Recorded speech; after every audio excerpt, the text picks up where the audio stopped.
All right, so to use this banner template to make a linked Schoology banner, what we're going to do first is you can change the background color, change the text, follow these directions above. To create a button, basically you're going to make a shape. I've already created one here. Basically, to make a shape, you just go to Shapes and click on one of the shapes you want, and then you click and drag to make the shape. So you can format that. That's just as an example.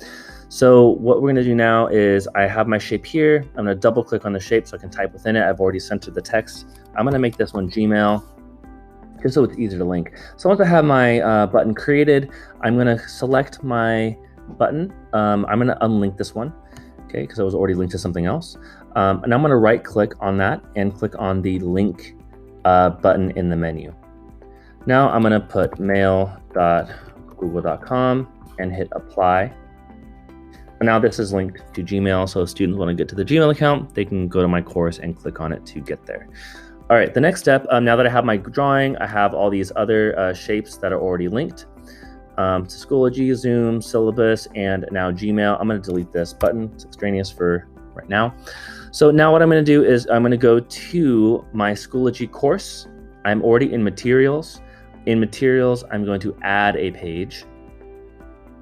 So now that I'm on my page, I'm going to call this Schoology banner. Can't type, so here you go, Schoology banner. Now I'm going to go to the insert content. It's this little icon with the arrow pointing into the square. Click that and then head over to Google Drive Resource App. Once you're in here, you'll see a bunch of items that are kind of seemingly randomly ordered in your drive. In the search bar, I'm going to type in Schoology link banner. That's what my file is called. And here it is. I'm going to check the box next to the file that I want, go up to import, and then import embed. Notice that it's this yellow box. I'm going to change the size of this box, but I'm going to do it in a more exact way.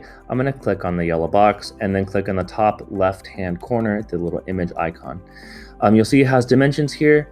I'm going to make this 900, and then I'm going to click off of it. You'll see it'll reformat it, and you see this extra blank space above and below my banner is what I don't want. So I'm going to uncheck constrain proportions, and I'm going to start guessing and checking. I'm going to put 200, maybe 300, and click off, and it'll give me a preview that there's still some space above and below. I'm going to go a little bit smaller. Maybe a little bit smaller than that, maybe 150 might work. It's when I have a minimal amount of blank space above and below my banner. So this is appropriate for me, so I'm gonna select insert. So now I have my yellow box. Once you hit create, you will see the actual banner in the page.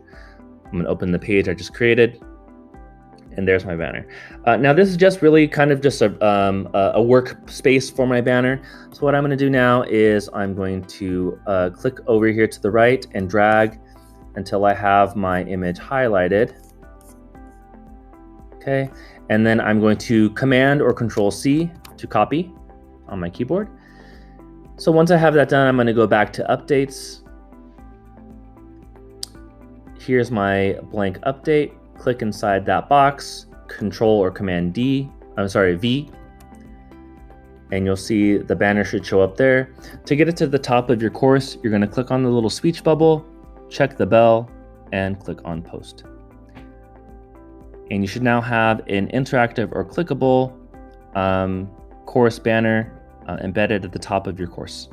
So that is how you embed a linked banner in a Schoology course.